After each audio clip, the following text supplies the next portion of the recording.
Right, hopefully this should be working normally because I'm on mobile. So that should eliminate most of the issues I'm having.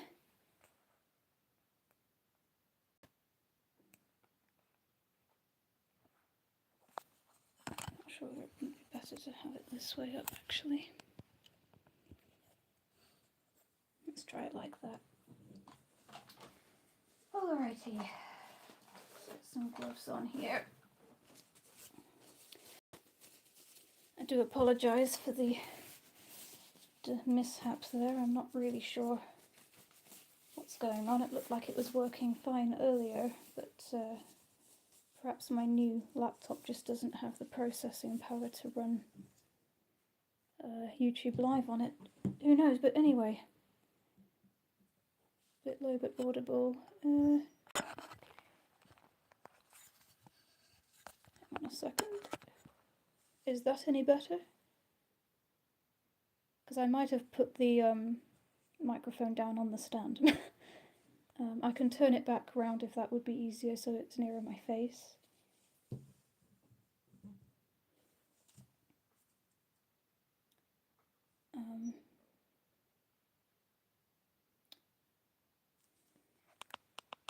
Yes, voice is low. Yes, Kev just said.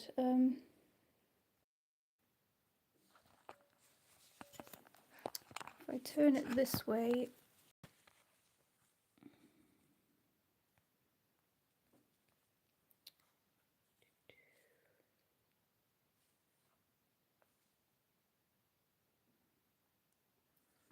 is it better if I have it this way? Okay. Yeah, my phone won't let me do that. It says it's locked on rotate, apparently, so that's interesting.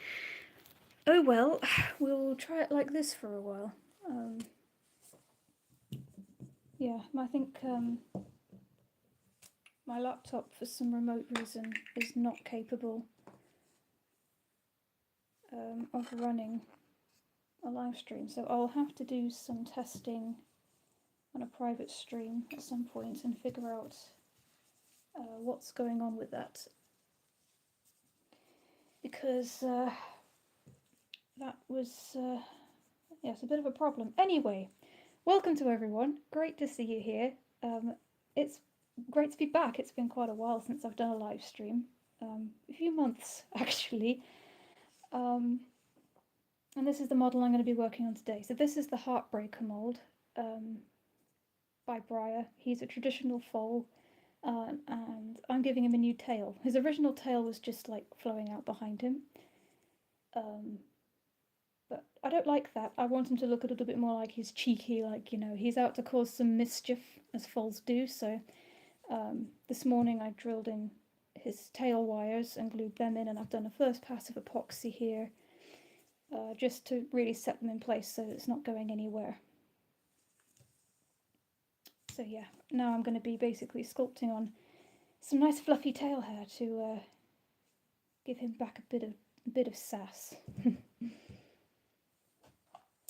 Last time I did sculpting, I was using Apoxie standard, but my epoxy dried out between then and now, so I ordered myself some more. This time I'm using fine white, which I've not tried before, but people speak quite highly of it, so I'm going to give it a go. It's what I used earlier on his tail base. For goodness sake, the lids on these things drive me nuts. There we go.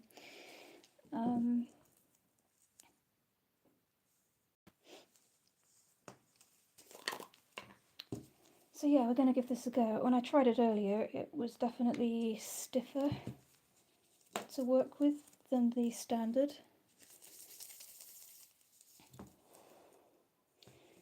Tiny bit more of that one. But sculpting detail into it does seem to be a little better. It seems to take detail a little bit better. So I thought HeartBreaker's tail would be a good test point to see how I work with this. It's also harder to mix because it's stiffer. It's a little less stiff than it was in the shed earlier though, but I mean it's freezing cold in my shed at the moment, like Arctic, so that probably was contributing to how cold the epoxy is.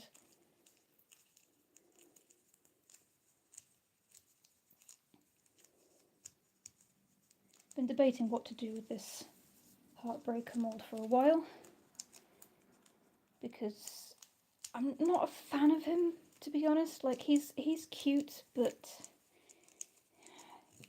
I know he's a thoroughbred foal, but he always looked a bit like a gazelle. I don't know, but I'm hoping giving him a new tail might change my opinion of him. Do you lose a lot of materials due to degradation once they're opened? Depends on the material. Apoxie Sculpt, yes, even though they have screw lids for some remote reason. Part A will last forever, but Part B just dries up in the tin. I don't know what to do with it. I think I'm going to have to like start keeping them in a vacuum sealed box or something, because it really is driving me nuts. Super glue's the same. I don't know why, but for some reason, no matter how tightly I screw the lid on my super glue, it just keeps drying in the bottle. I had to buy some more today, and my days of super glue got expensive. It was like a teeny little, come back here. It was this teeny little bottle, like this tall, with a massive long spout on it like this. £6. £6 for like an inch. Not even a square inch either. It's like this thin by that tall of super glue. Like, I'm sorry, but that is ridiculous. Excuse me. To tie my mask back on. You don't have to wear a mask when using epoxy, but I don't like the smell of it, so I choose to. Right, I'm going to start. Basically, what I'm going to do with this is I'm going to sculpt the top layer of fur or hair onto the tail, and then let that cure, and then the next pass that I do will be matching that underneath. But for now I'm going to start, and I'm going to start from the tip of the tail and work my way back. And to do that, I'm going to make myself a bunch of... Will you let go of my gloves, you obnoxious material? It's a lot stickier than standard as well, I've noticed. My days, let go of me. I'm going to start by laying down a bunch of little pieces of epoxy at the tip of his tail.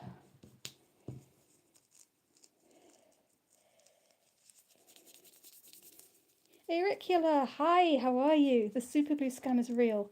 It is, it's awful. Like, last time I bought Loctite was like probably about 3 years ago, actually, not even gonna lie. And it was not that expensive, my days.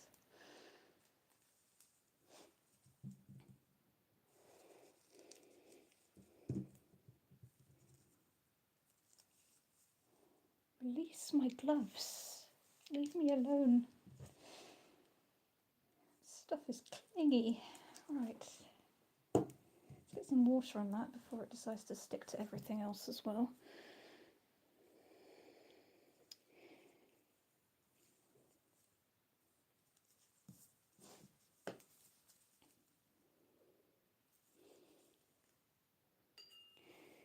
I'm going to work from the centre point out because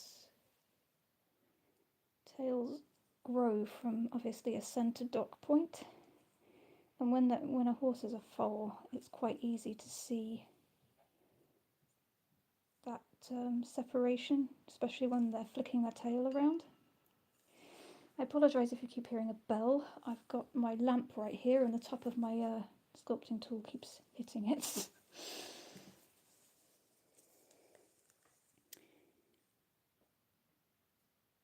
Hello, Patmos. Oh, it's amazing to see you. How are you doing? Oops, there we go, hit the lamp again. I'm doing great, yeah. Just enjoying a bit of sculpting, getting back into streaming. Ran into this whole fiasco where apparently my new Chromebook is incapable of running YouTube Studio without glitching out, so that was not great, but I've switched to mobile and so far we seem to be back on schedule, so I'm going to have to do some testing later on and figure out what that was all about.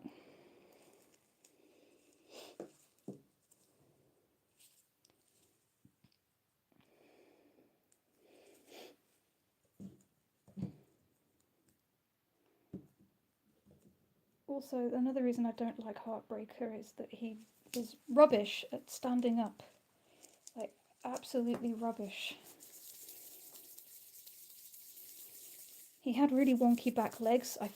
I mostly fixed one of them. The other one's still a little bit off-centered. You can see this back one here, but it kind of makes him look like he's skedaddling off, and I like that, so I'm not going to change that one. This one was like skewed right over here, so he just fell over every time I stood him up, so I fixed this one. Which is fairly easy in Breyer, thankfully, because you can just dunk the leg in a cup of boiling water till it goes softer, and then reposition it and put it under a cold tap to set it, which is really handy.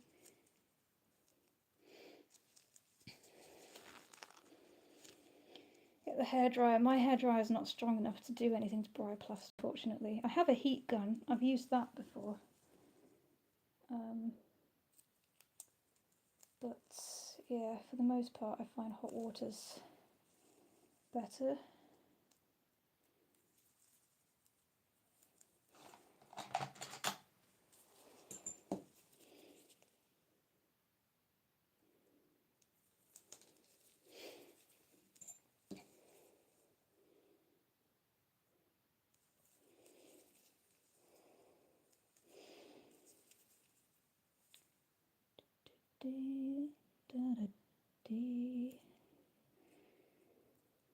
Oh, now that's one of the downsides to having a table lamp on. It's attracting moths.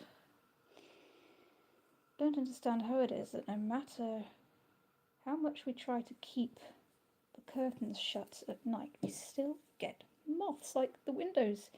I mean, this window is slightly open because this room is really small and I need the air in it, but even so, like, it's just obnoxious how many moths I get in here. How is Mishka? Mishka is Mishka. Yeah, she's good. She's very food oriented at the minute, which isn't really surprising. She does tend to get more that way in winter. A lot of huskies do. We are taking her to a sort of like a training boot camp for dogs in on the 9th of November to get her a bit more socialised with dogs, and that's going to be for a week, so we've got an Airbnb near the place, which is cool.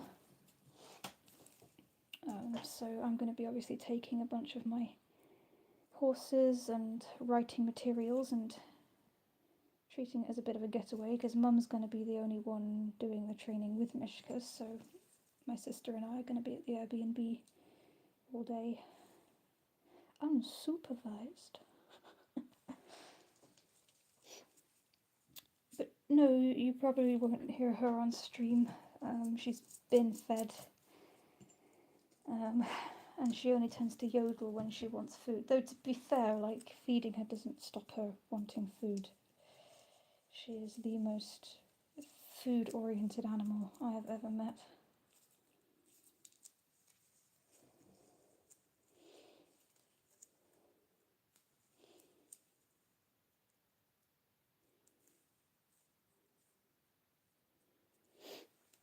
After the training boot camp, she'll drink from her bowl with her pinky up.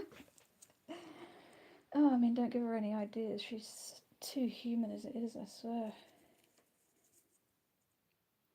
Am I looking to keep my modelling outside when I move, or have a spare room converted to a studio space? Given the choice, I would be inside now, Kev. Like, it's freezing cold out in the shed in winter, and it's boiling hot out there in summer. I'm not a fan. It's just a convenient workspace because the house we're living in, it's a 3-bedroom house at the moment, and there are 3 of us, so there is no spare room for me to have as a studio here. And my bedroom, which is what I'm currently in. It's in the throes of renovation still, but we have managed to nearly get it to the point where we can put paint on the walls, which is great. It's only like 8 by 8 foot, so I don't really have enough space in here to turn it into anything besides a bedroom. And I wouldn't want to, frankly, because my studio stuff, it travels. I put my workshop in order, I make it look nice and neat, and like 2 minutes into actually working in it, it looks like a bomb hit it. Dog we took care of, a Labrador, had a special bowl to help her make less of a mess when drinking. Didn't work. 80% leaked out of her mouth and all over the place. My days. Yeah, Labradors are good at that as well. Like any dog that's a bit more jowly. Mishka's a very tidy drinker, thankfully. But I mean, we also have her bowl on the hall tiles, so even if she does want to go and make a mess, she's not going to make a mess all over a carpet anywhere. Trying to show you, get my phone to focus. Hello. There we go. This is what my tail's looking like at the moment. Use the Franken ponies to line the walls of the shed for installation. Yeah, I've got enough of them, ironically, as well. So many of them. It really is ridiculous as well. Like, this is why, because it's getting to that time of year again where I can't really do much painting, because in order to seal my models, I have to be able to, you know, take them outside and spray them with sealant, and because it's getting colder and damp at this end of the year, I can't really take them out and seal them, because the sealant reacts badly in cold weather and can turn like opaque and white on the models, and you know, for obvious reasons, I don't want that. So I am having to release my glove, you obnoxious material. That's not exactly releasing it, that's just transferring it. Oh well, if it works, it works. Hey Lucy, welcome, welcome, great to see you.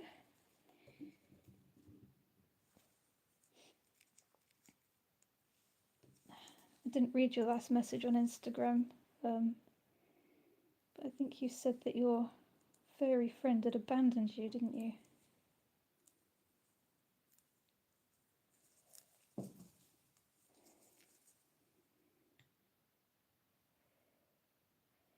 Joys of terrible UK weather. Yep. Yep, it sucks. But what can one do? That being said though, like, Brits are never happy, let's be honest. Like, if it's summer, it's too hot, and if it's raining, it's too wet, and if it's cold, it's too cold, and if it's warm, well, we want it to be cold again. And then when it is cold, we're like, you know what, we want it to be warm again. There's no pleasing us.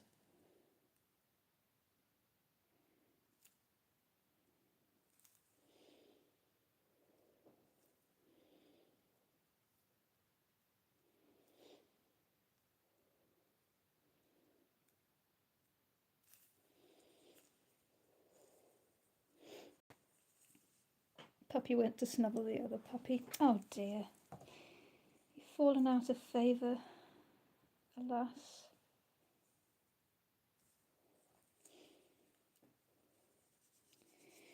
Oh, this guy's going to need sanding. He is getting absolutely covered in epoxy paste. But oh well. Hello, Lolo. Lovely of you to join us. How are you today?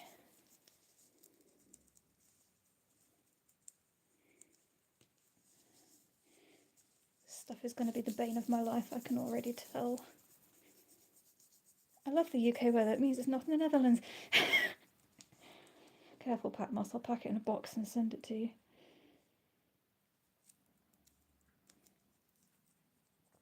Will you unstick from me? I swear this is the only reason that I really do think I still preferred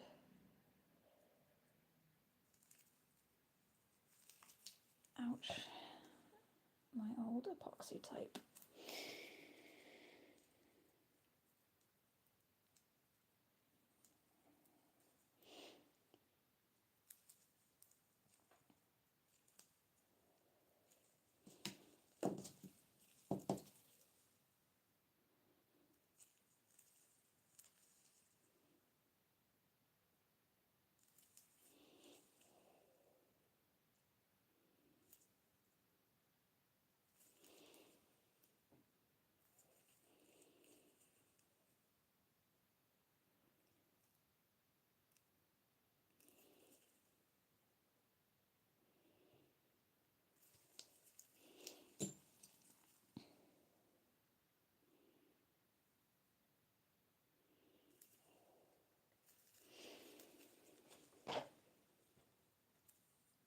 Simply too adorable, cat. Even the sculpting stuff sticks to you. Oh boy. It would be nice sometimes for it not to love me quite so much. I have a feeling this bit isn't going to work. Never mind, I can put another bit over it. If it doesn't...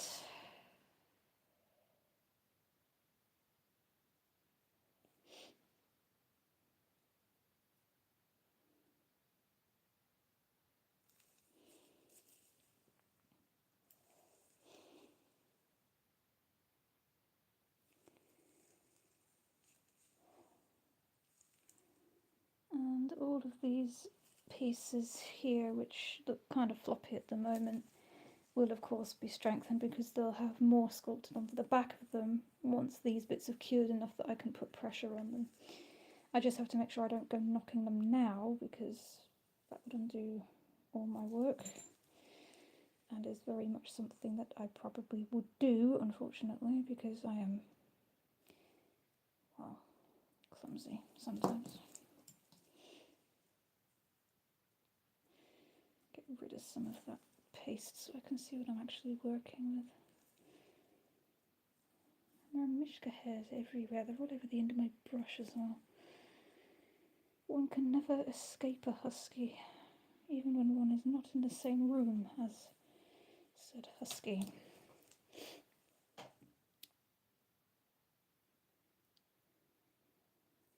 How long does it have to dry before you can paint it when you're done sculpting? Epoxy clay is like tap dry within about 4 hours, and it's fully cured within, I think, 24 hours. I tend to leave it for 2 days just to be sure. I can probably see on here actually. 24-hour full cure to rock hard, it says on this, but yeah, I tend to leave it a little bit longer just to be sure the curing process is fully complete, and then once it's cured I can sand it, and then once it's sanded I can paint it. So yeah, typically I just leave it overnight and then go back to it the next afternoon, and that tends to be good enough. Each sculpt and repaint comes with a bonus dog hair or two. Yeah, it absolutely does. Yeah, I try to keep it out of my packaging and it still somehow gets into it. Like when I send things to people, I have to make sure I have fully eradicated Mishka's presence from the room before I start packing things up, otherwise people get a generous helping of Mishka's fluff along with whatever it is they've ordered from me. And I don't think that would thrill everybody.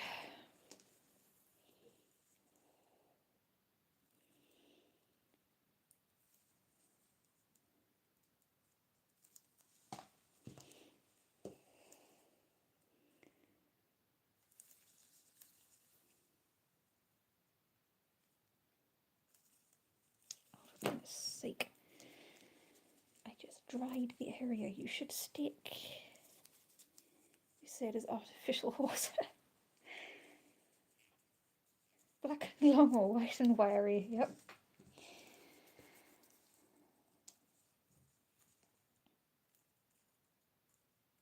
Yeah, unfortunately on Etsy I cannot say, well, my products come from a pet-free home, because yeah, they don't. Don't order from me if you are allergic to dogs. Because yeah, I can't guarantee that you won't get a generous helping of Mishka's shed in your box.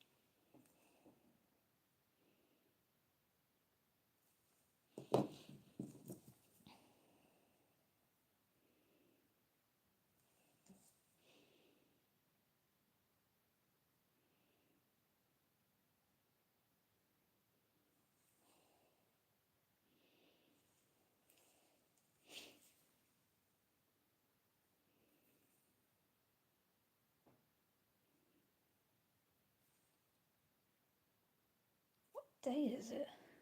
It's Monday, isn't it? It is Monday. I did not know Monday was the Bell Ringers Society's bell ringing night.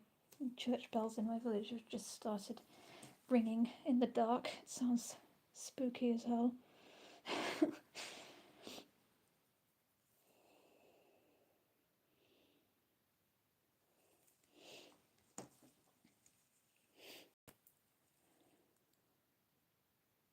I was wondering what all that fur was in the stable I spent over the day. Oh, yeah. Yeah, no, I'm just trying to like palm off our dog on everybody. Maybe one day you can make a tail out of real hair.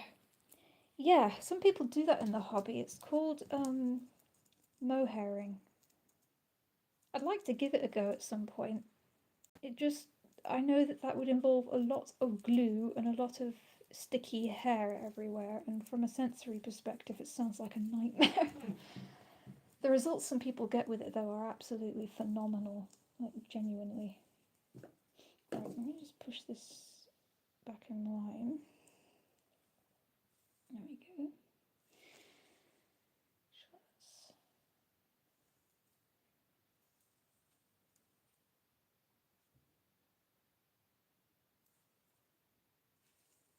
Okay.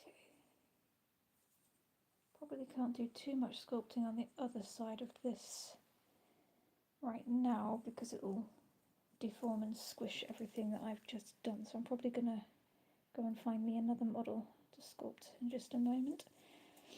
But I want to make sure I've got as much of this smoothed out as I can first, because it means I have less sanding to do when it's dried. Got any other plans with this guy other than sculpt tail, like a coat in mind to tell? Yes, I have actually. So he's going to be a very dark chocolate dun with leopard Appaloosa markings, which I'm actually really excited for because I don't know, this mold always has such plain coats, and I'm like, I want him to have a bit of pizzazz, especially now that I'm giving him like a bit more of a cheeky persona. I feel like a coat that has a bit of like a pop and some pizzazz to it would really suit him. So yeah, that's my plan with this guy. It's gonna keep floating forward, isn't it? Let me see if I can tuck a piece of clay behind that without squishing it too much.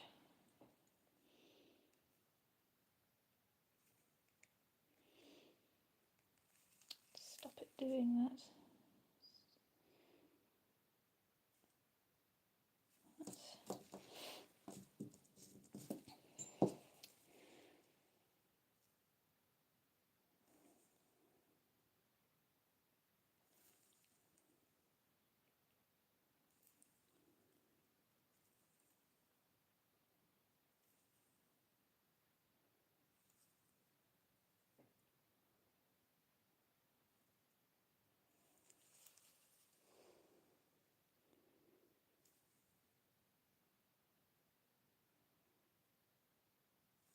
Okay, and that should hopefully stop it from falling backwards.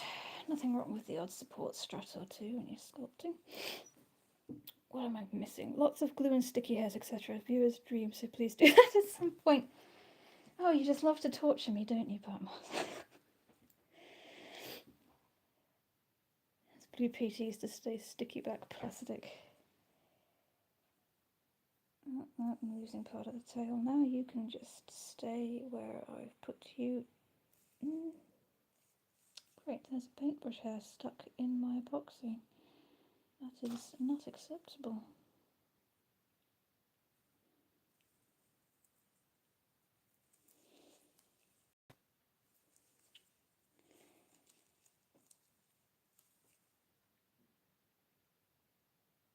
Right. That, I think, is better.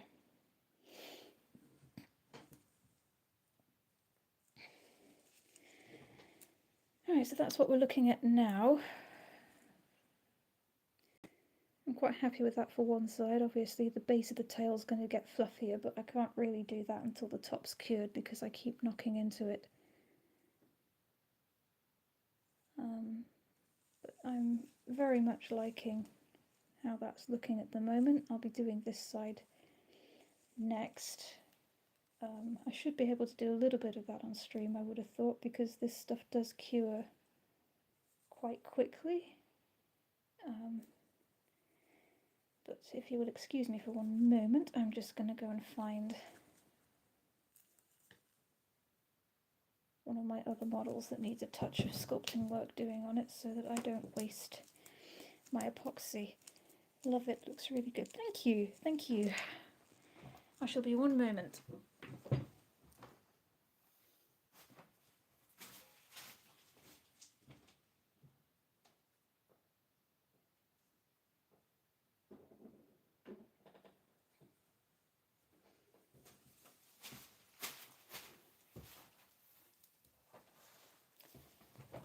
And one moment I was. Right then.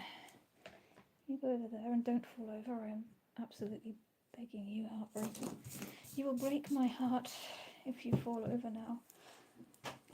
You know what, actually I don't trust you. You're going on the windowsill. No, you can't cause any mischief. Right. This is another one of my drastic customs. This was originally a thoroughbred. Right now it looks too much like a retriever's tail. Yeah, well, foal tails actually do. When foals are born, they don't have long hair on their tails. They only have, you know, the tail dock with what essentially looks like a feather duster on the end of it, which looks absolutely hilarious until the hair starts to grow out and get a bit longer. HeartBreaker is quite a young foal, so his tail won't really have grown very much yet. And obviously, you know, it will get blended out a bit more. But yes, ironically, foal tails often do look more like dog tails when they're that age. Yes, let me just get, I have two of these, so let me get the original so you can see how the shape has changed so far.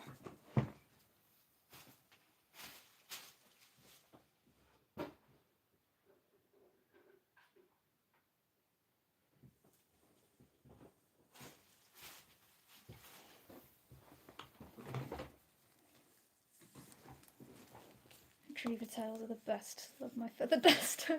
Oh, I know, they're adorable. Right, this is Breyer Cupid. She is a vintage nursing mare. She comes with a foal that's nursing.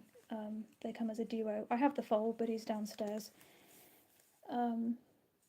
This is what this lovely girl started out as. I'm in the process of turning her into a gypsy vanner. So I've been bulking her up, making her a bit chunkier, because vanners are just beautifully chunky. Built up the shoulder a bit on this side. I will be taking her neck down again just a bit, because she's going to have a lot of mane on top of that as well, so I don't want that to be too big. I've begun building up a bit of platform for her feather. I might take some of it back off again though, because now that I know that she's going to be very wind blown, I want her feather to be moving rather than still, so some of this will have to come back off. But she's got some cute little wrinkles going on, and her face is sort of coming along. I want to redo her nostrils again because I sort of did them the wrong way up. Looks like it's been a lot of work already. Yeah, I started this one 3 years ago and haven't touched it since, but I've just started work on her again, which is, you know, I wouldn't do feather supports like this anymore at all. This is much older work and it needs a lot of sanding and filling, as you can tell. There's a lot of pits and stuff in it. And she needs new ears. I took those off too, because as you can tell, the original looks really grumpy and has her ears back. And that's not really the vibe I'm going for with this lass here. She looks like she went through a lot. Yeah. Also, interesting to note, this girl, you can tell one of her back feet is a different colour. Her leg was missing up to here. She came as part of a body lot. And so I had to re-sculpt her leg. There's a wire in it going all the way up to here and then down into her new foot that I sculpted. But what I tend to do with models where they have a break like that is I often will turn them into a heavy horse of some description, because being able to put all that feather around the break, there's so much epoxy there then, that it really solidifies that that break will never come undone again. She'll probably be a future sales piece, if I can bear to let her go from my collection, which, you know, remains to be seen, realistically speaking. But yes, so as you can see, I've marked out where she still needs stuff building up, so that's what I'm just going to carry on doing with my bits of leftover clay now. Heavy horses tend to have a lot more bone and muscle going on than their lighter breed contemporaries. I mean, draft horses were originally built for work. That's what they were bred for. So pulling ploughs and machinery, pulling carts, pulling wagons. That was what most draft breeds were bred for.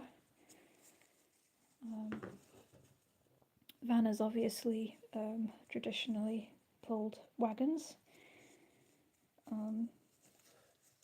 They are one of my very favourite horse breeds. I absolutely love them. I would absolutely love to own one someday, if I'm ever that lucky.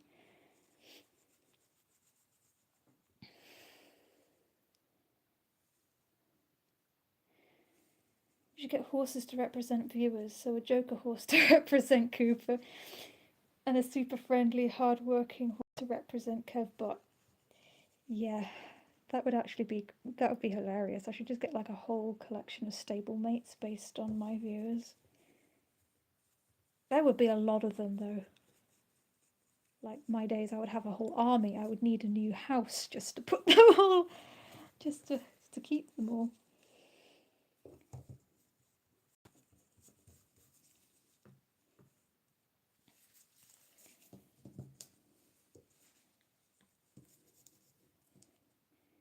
Good old Shire cart horse for me. Yeah, it fits.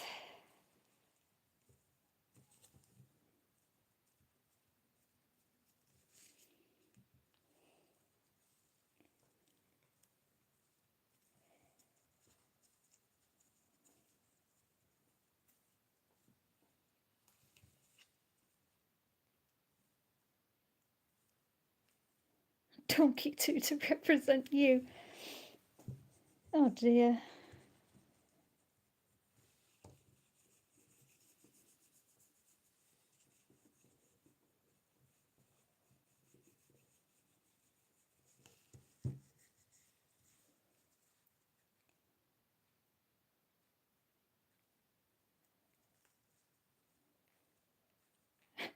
And a llama for me. Oh, I'm gonna have to stop building a whole menagerie.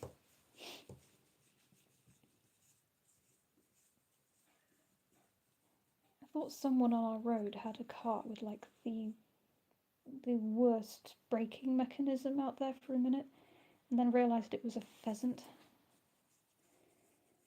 I need my ears looking.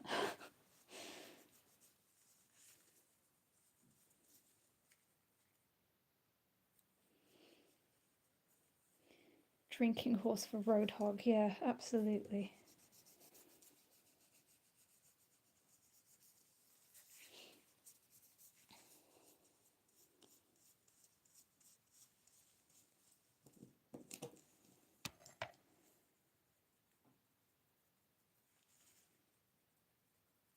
Rid of any fingerprints. Don't need any of those. As I keep saying, the more smooth I can make my finished work, the less sanding I have to do later, and I prefer that because I hate sanding.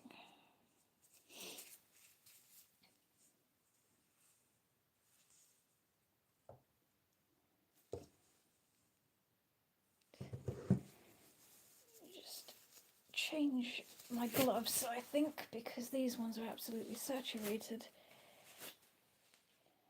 in epoxy clay, and I need to mix up some fresh epoxy clay, and I can't do that with wet gloves because it can't be mixed with water, it can only be smoothed with water. Amazing how you build it up, keeping the muscles defined. Thank you. Yeah, it's not easy, I have to use a lot of references. Well, that glove is already torn in half, that's not going to be very handy, is it?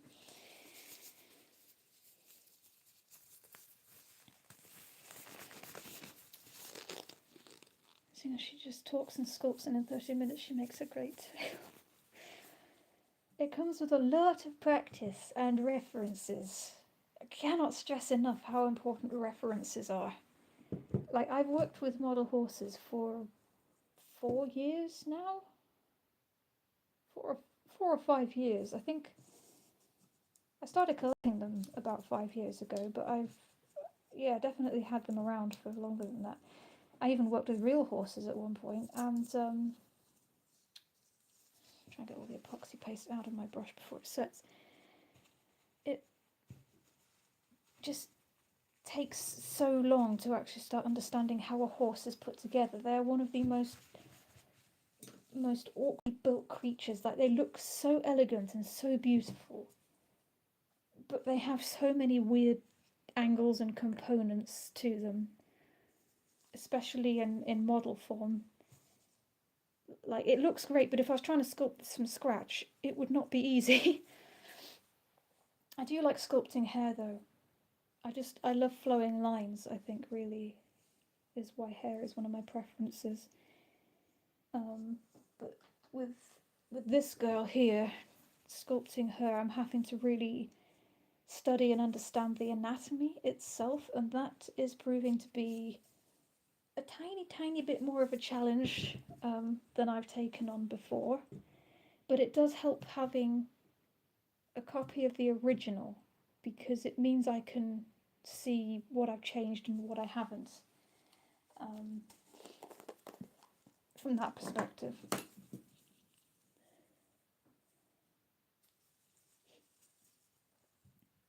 Mira, this horse really gives us a stink eye. Yeah, she looks like she has a problem with something, doesn't she?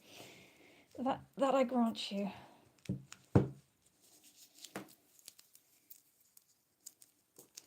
She's got a little bit of a diva attitude going on, like, how dare we enter her field? Which I suppose is sort of what I'm trying to lean into with this particular sculpt. She's going to have, basically, I can't take off her tail to resculpt it because the tail is attached to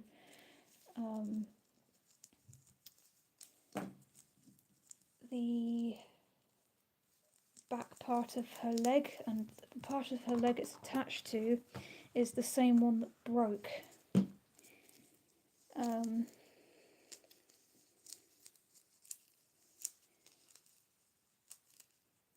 I'll just be a moment, the stream might just stall for 1 second. Alright, we're back. Sorry about that. I'm wondering how you do with different animals like sculpt a giraffe or a hippo. I wondered the same thing. I've actually been thinking of trying my hand at some prehistoric mammals.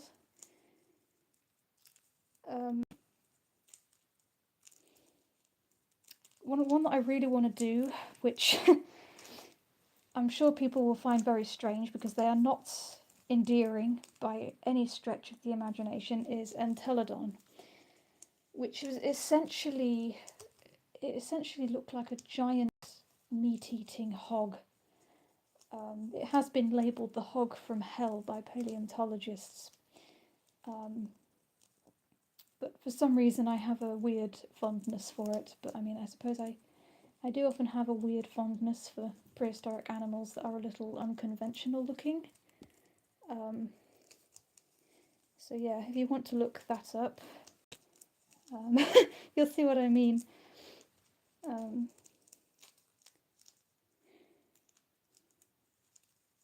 Hippo looks much more like a big pig than many realise. They just have a slightly more aggressive attitude. Slightly more aggressive, yeah. I think they're responsible for more deaths in Africa than any other animal, aren't they? You're going all the way back then to the amoeba and starting working your way up from there. Oh, yeah, no.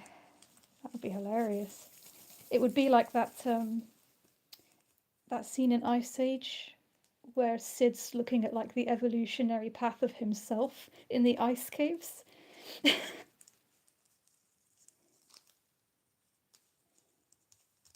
I love Entelodons. Yay! Oh my goodness, someone who understands what I mean. They're so cool. I was first introduced to them through Walking with Beasts. I absolutely love those series. Walking with Beasts, Walking with Dinosaurs. Can't say the same for Walking with Cavemen. They really dropped the ball on that one. I watch it when I'm down because it makes me laugh so hard. Watching all these people like fumbling around in giant hairy monkey suits. It's so bad, but it's so funny.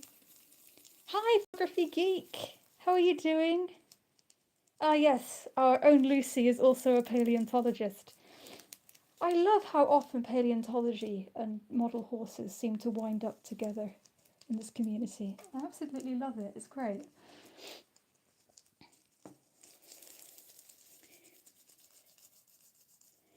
Excited for the new prehistoric planet coming soon. Yeah, me too!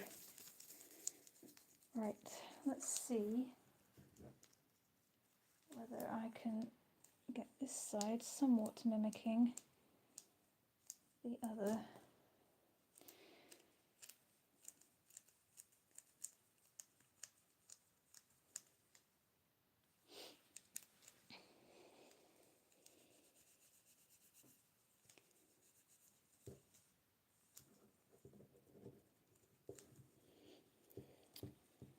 Good to hear, Photography Geek.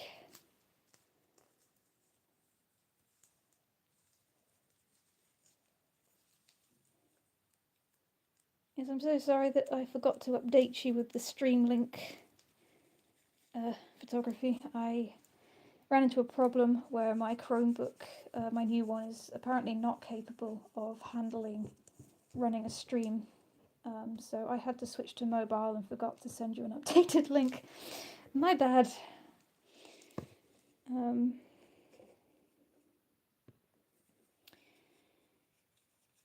So yes, it's great to see you here. What am I doing here? See, this is the other issue with sculpting a model that's just stood here, is that I have to make sure that I'm getting things like both shoulders symmetrical. If a horse is walking or in motion and your shoulders are like slightly off kilter, that's fine, they're supposed to be, but when it's just stood, it's you really have to make sure that you're getting the anatomy more or less symmetrical. Symmetry is something I really struggle with. I do not like symmetry.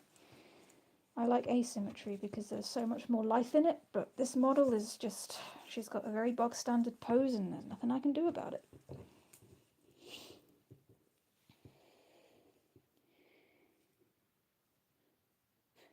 Yes, you did find me. That's brilliant.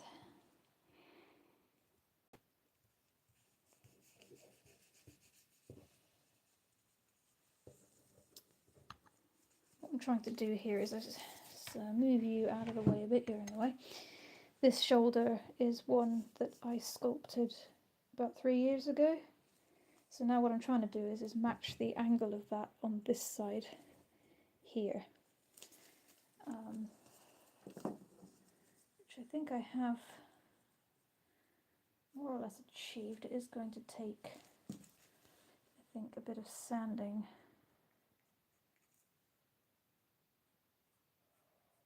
To get it to blend in with the rest of the body.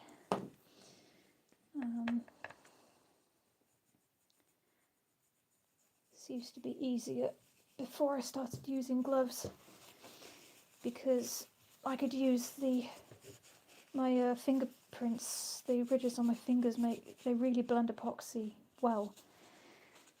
But epoxy clay is just not really all that good for your hands, so unless it's something that like I really need to be able to use my hands for micro detail, I just tend to keep the gloves on these days.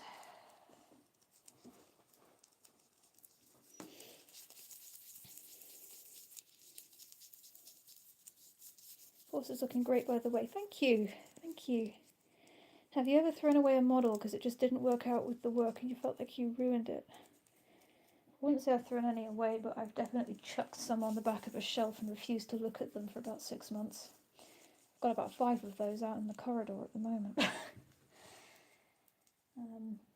Yeah, they can be annoying, unfortunately, and I have a lot of projects from when I was younger.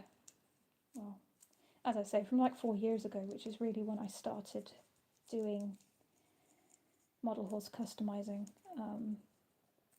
where I did not know what I was doing with clay.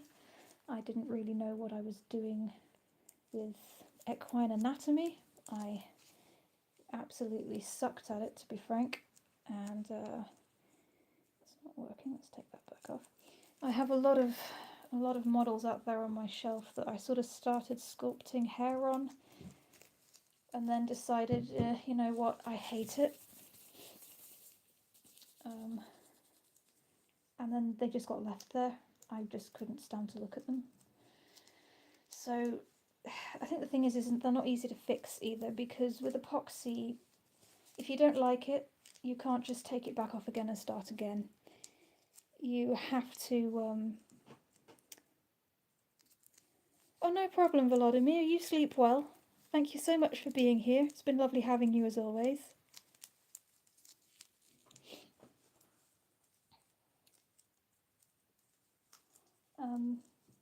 But yeah, with epoxy, once you've once it's set, you can't really just pull it back off again if you don't like it and start again. That's not really how epoxy works.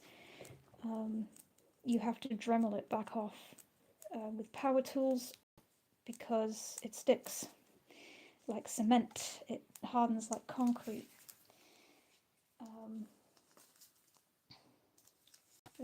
Very hard concrete.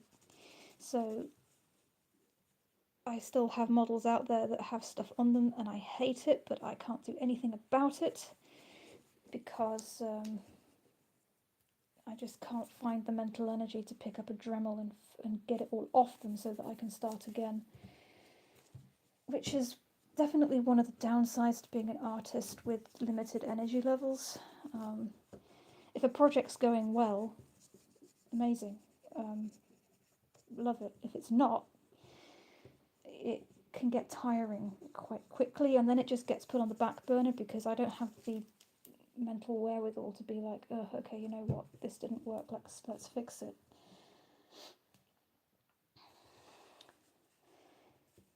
Which is kind of what happened with this girl as well. Not that anything really went wrong with her.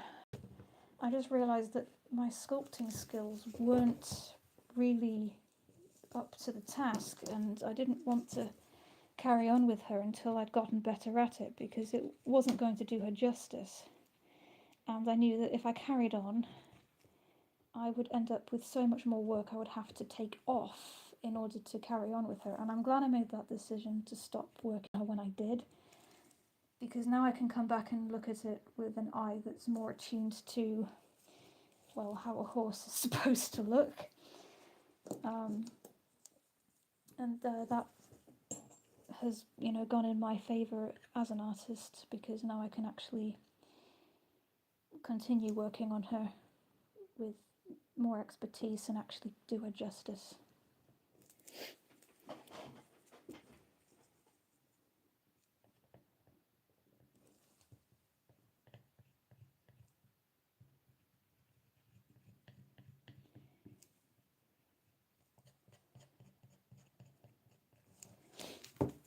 As well as that, there's always, regardless of what people tell you, there is always an ugly stage when you're sculpting or working or painting, where you look at it and you go, how on earth is this ever going to look like anything? And any form of model horse art is a serious trust the process.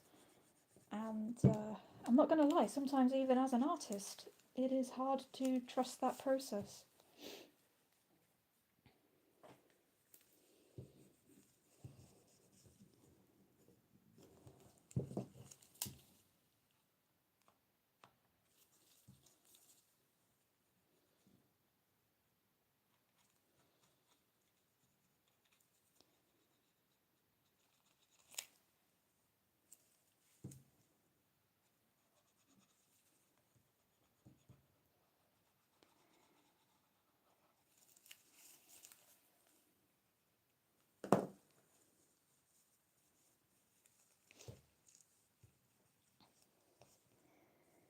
So a lot of lumps and bumps there. I'm going to have to go in and smooth in another layer, but it'll be easier to do when that's set, I think. But at least from a front view, I'm quite happy with how that's looking.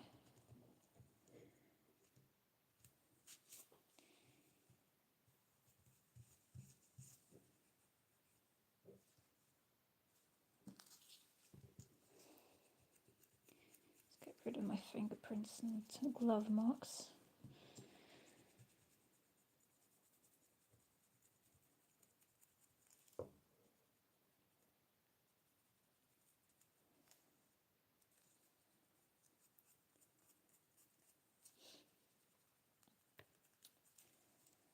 Yeah, since I can't take this tail off, what I've decided to do, because as you can see here, it's moulded into the leg, and as I say, this is the leg that broke. So if I use a Dremel on this leg, the vibration might actually end up re-separating that join inside the epoxy, and I don't really want to risk loosening that. So I've decided to just incorporate it into her new tail. And what I'm going to be basically doing is sticking a load of wires into her tail on the inside and having it blowing through her legs like she's got her back to a strong wind, and then have her mane also coming forward and like taffled around her ears and stuff. So that's sort of the general idea I've got going for her.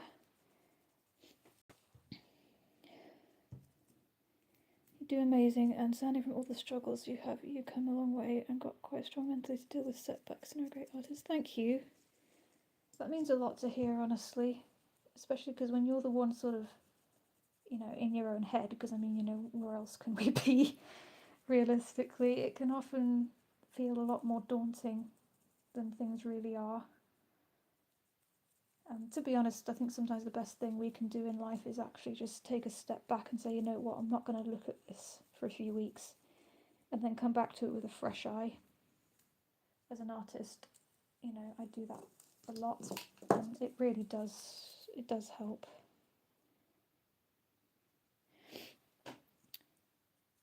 I have that with my photography sometimes. If I'm trying to edit a photo to a certain level, I have to leave it and come back to it, because I'm like, what am I even looking at anymore?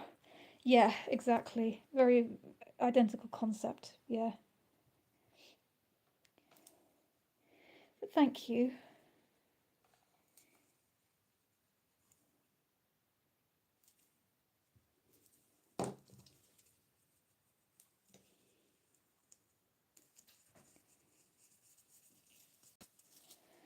Right, obviously that is very lumpy bumpy in there. I'm going to have to put some more clay in that another time. You can tell the difference here. This one's got more subtle muscle marks in it. I need to build up that shoulder cleft a little bit higher too on that side. But from the front, that's not looking too bad. From the top view, you can see this bit here. You can see where I need to build more up in the centre here to make it match the shoulder blade on this side. This is a horse's shoulder blade. And yeah, that definitely needs to be a bit more on this side as well. I wasn't initially going to do this shoulder because I planned to have her mane falling over it, but now that I'm having her mane blowing forward, I want to make sure both of her shoulders match. So yeah.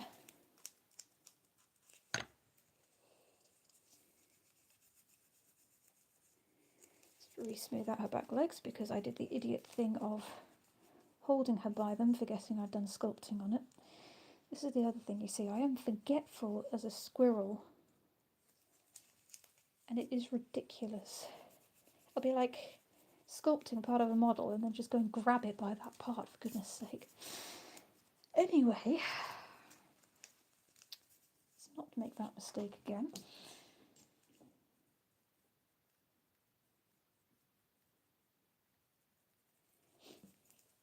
I think that is a good place to leave it alone, otherwise I'm going to do something that will be a setback rather than an improvement. Let's see, is your tail doing alright? Yes, no, that's still too wet to sculpt.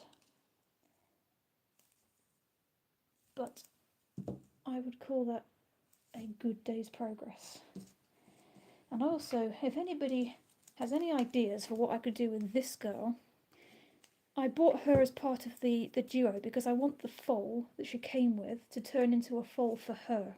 I want to turn it into a Vanna foal. But that leaves me with Cupid, and I don't know what to do with Cupid. She's missing an ear tip. I can resculpt that. I might just give her new ears entirely. But if anybody has any ideas for what I could do with her to make her into something new and unique, drop them in chat, because since I've got you all here, I might as well pick your brains. Hey, Kingdom of Schleich! Amazing to see you! How are you doing today? Love the model, looking great so far. Why, thank you, thank you.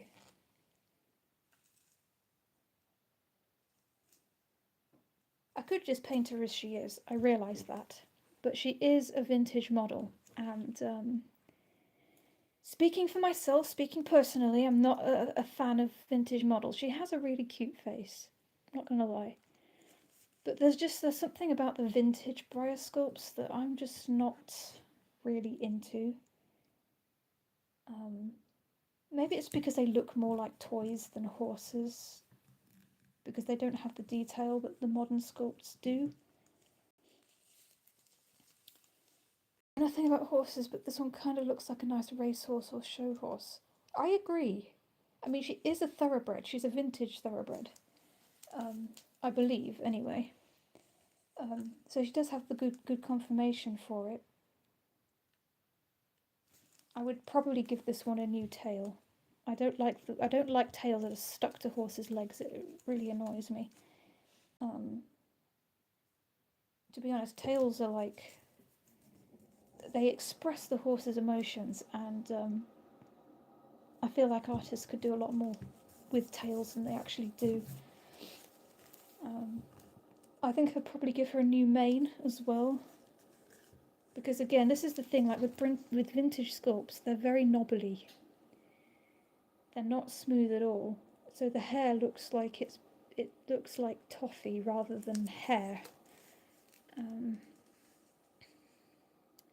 can see there how the light catches it, as opposed to HeartBreaker's mane. HeartBreaker is a more modern Breyer. Oh, for goodness sake. My camera doesn't like me. HeartBreaker's mane, you know, he's a modern Breyer, and it looks like hair. But this is what I prefer. Don't you dare fall over, I warned you, mister. Doing good, thanks. How are you? Oh, good. Glad to hear it. Yeah, I'm not doing too bad. Good to be doing lives again. It's been a while since I've been doing live streams. I have a whole lot of bodies. That sounds terrible. On my bookshelf. That sounds even worse. I'm going to put a cap on my water jar actually before I go spilling that everywhere too. There we go. I made a sensible decision. Yes, I have a whole lot of model horse bodies on my bookshelf at the moment that are in sort of similar straits. A couple of them are missing a leg. One of them's missing its ears. Another one's missing a tail, so they all need work doing.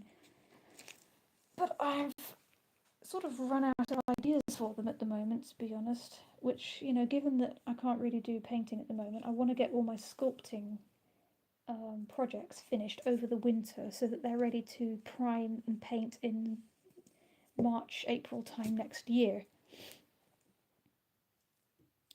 With a friendly face, this horse could also be one for the petting zoo to educate kids about horses with a friendly character. You know what? You've just given me an idea, Patmos. You've just given me an absolutely great idea. Because how cute would she be if she was like carrying like a bucket of apples or something with like an old straw hat on or something like that. Like she's the farm horse that all the neighbourhood kids love. I don't know, I feel like that would be cute, like turn her into sort of like the family free range farm horse that goes on adventures with the kids or something. Have I ever sculpted a pregnant horse? I haven't, no. I've seen some people make really, really cute pregnant Arabians lately, and I've been really tempted to try it, but I don't have any models I could currently use for that. Maybe I'll have to see about finding one. Because, yeah, that would definitely be a really cute one to try. Sounds good, you should do that. Yeah, I think I will. Because she needs a new life. But I don't want to have to, you know, chop this one up too drastically. I feel like I get a bit too carried away with the Dremel sometimes. I like dismantling things, but then I never get around to putting them back together. That's probably one of my worst traits. It's my habit of taking them apart with vague ideas of putting them back together in the future, but then never come to fruition. But anyway, I think I'm going to leave that here for this one, because there's nothing more I can do on those two tonight. I think because it's a little bit colder as well, my epoxy's taking a little bit longer to cure than if it was warm, which is slightly annoying, but it teaches me patience, so I suppose that's a benefit. So thank you all so much for being here. It's been really fun streaming again. I'm not going to lie, I've really enjoyed it. It's been absolutely lovely getting to hang out with you all again and chat about horses and art and sculpting as always. And it might not be an every week thing from now on. I'm just going to sort of play it by ear and stream as and when I feel I have the energy. It might not always be on the same day. But you should see me again fairly soon, so yeah, I will keep everyone posted on when I'm going live, and hopefully I should have another video out soon. I got a bit set back because my editing program decided to randomly log me out and delete all my progress on my latest video, which sucked, but yeah, no choice but to sit down and do it all again, so yeah, keep an eye out for that in the distant future, I suppose. But yeah, have a great rest of your day or night, and I will see you all again very soon. Bye!